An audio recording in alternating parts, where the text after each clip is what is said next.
বিয়ের পর একটা সংসার ডান দিকে যাবে না বাম দিকে যাবে তা নির্ভর করে একজন স্বামীর ওপর।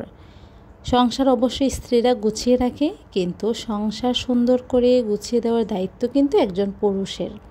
তাই আমি মনে করি একজন ভালো পুরুষকে বিয়ে করা অনেক জরুরি। ভালোবাসা আর সংসার করা এই দুইটা কিন্তু এক জিনিস না। মনে রাখবেন, সময়ের সাথে সাথে মানুষ বদলায়।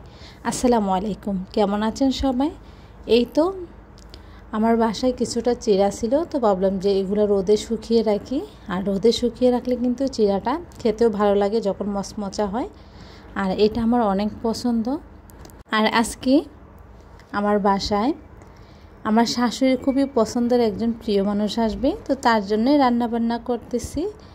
আর উনি আসবে রাত্রে, কিন্তু আমি দুপুরেই সব কিছু রান্নাবান্না শেষ করে ফেলবো, কারণ উনি এসে যেন আমাদেরকে রান্নায় না দেখে।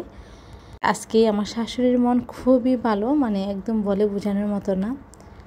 আমার শাশুড়ির আনন্দ দেখে কিন্তু আমারও আমার আগের স্মৃতিগুলো মনে পড়তেছে।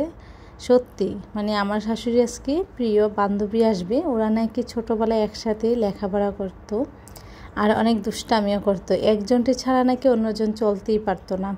তো অনেক দিন পর তাদের দেখা, তো খুশিটা কেমন হবে এটা তো বোঝাই যাচ্ছে। তবে এটা আমার শাশুড়ির মুখটা না দেখলে একদমই বুঝতে পারতাম না। তবে আজকে আমার শাশুড়ির এই মুখটা দেখে আমারও কিন্তু আমার স্টুডেন্ট লাইফের কথা মনে পড়তেছে। আমারও দুইটা বান্ধবী ছিল, কিন্তু ওদের সাথে অনেক দিন ধরে কথা হয় না। মাঝে মধ্যে কথা হয়, তবে সব সময় যে হয় না তা না। কিন্তু সময়ের সাথে আসলে কিন্তু সব কিছুই পরিবর্তন হয়ে যায়। যাদেরকে ছাড়া আগে একটা মুহূর্ত চলতে পারতাম না, ওদেরকে ছাড়া কিন্তু এখন বেশ সময় কাটতেছে, কারণ এখন সবাই সবার সংসার নিয়ে ব্যস্ত। তবে যখন আমরা একসাথে আড্ডা দিই, ফোনে যখন কথা হয়, তখন কিন্তু খুবই ভালো লাগে। মনে হয় যে আগের দিনেই ফিরে গেছি সেই ছোট্টবেলা।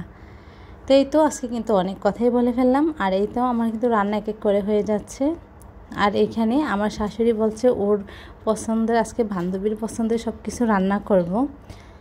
উনি নাকি জাল খেতে অনেক পছন্দ করেন, তো তার জন্য ওনার জন্য আজকে জাল জাল আইটেমই রান্না করা হচ্ছে। আমার কিন্তু মুরগি রান্না হয়ে গেছে। আর এখানে আমি গরুর মাংসটা ভালো করে কষিয়ে নিলাম, তাতে কিছুটা আলুও দিয়ে দিব, কারণ আমার কাছে গরুর মাংসের মধ্যে আলু না দিলে একদমই ভালো লাগে না। আর তাছাড়া আমার বাচ্চারা আলুটা দিলে একটু পছন্দ করে, আর আমার শাশুড়ির বান্ধবীও নাকি পছন্দ করে।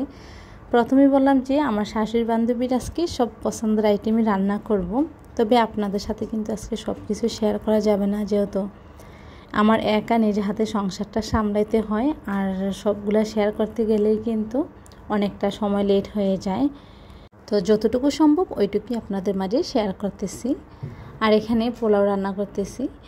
তো পোলাওর চালটা একটু ভালো করে ভেজে নিব, যেন পোলাওটা ঝরঝরা হয়।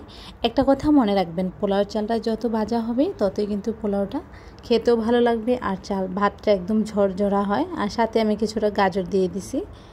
তবে রান্না করতে কিন্তু অনেকই সহজ, কিন্তু রান্না করার আগে যা কিছু গুছিয়ে নেওয়া ওইটা কিন্তু অনেক কঠিন হয়ে যায়। আর এখন মেয়েদেরও পরীক্ষা কেয়ার করার, যেহেতু অনেক দিন পরে আসবে, কারণ মেয়েদের পরীক্ষা থাকলে কিন্তু কোনো মেহমান আসলে ওই বাচ্চাদের আর একদমই লেখাপড়া করা হয় না। তো ওকে তো আর মানা করা যাবে না। যদি নিজেদের লোক হতো তাহলে কিন্তু মানা করতে পারতাম। যাই হোক, আল্লাহ ভরসা। তো এই তো আমি রাত্রেবেলা একটু বেগুনটা ভেজে নিতেছি, কারণ ওনার নাকি আবার বেগুন অনেক পছন্দ। তবে কালো বেগুনটা পাই নাই, সাদা বেগুনটা পেয়েছি।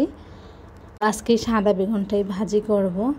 তবে আজকে আমি একটা ভুল করে ফেলছি। আমি চুলায় বেগুন দিয়ে তারপর ওদের সাথে দেখা করতে গিয়ে আমি অনেকগুলা বেগুনই নষ্ট করে ফেলছি, একদম কালো হয়ে গেছে।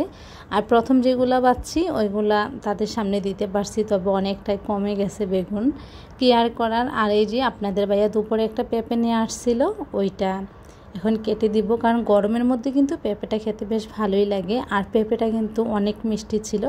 আমি ভাবছিলাম হয়তো বাজারের কিনা পেঁপে মিষ্টি পড়ে না, তবে না, আলহামদুলিল্লাহ এই পেঁপেটা অনেক মিষ্টি ছিল, দেখতেও কিন্তু মাশাআল্লাহ অনেক সুন্দর। আর এই পেঁপেটা কিন্তু সবাই পছন্দ করছে।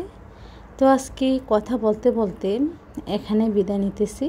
সবাই ভালো থাকবেন, দেখা হবে নেক্সট কোনো ভিডিওতে। আর আমার ভিডিওটি যদি ভালো লাগে অবশ্যই একটা কিন্তু লাইক কমেন্ট শেয়ার করতে ভুলবেন না। Thanks for watching, bye, tata.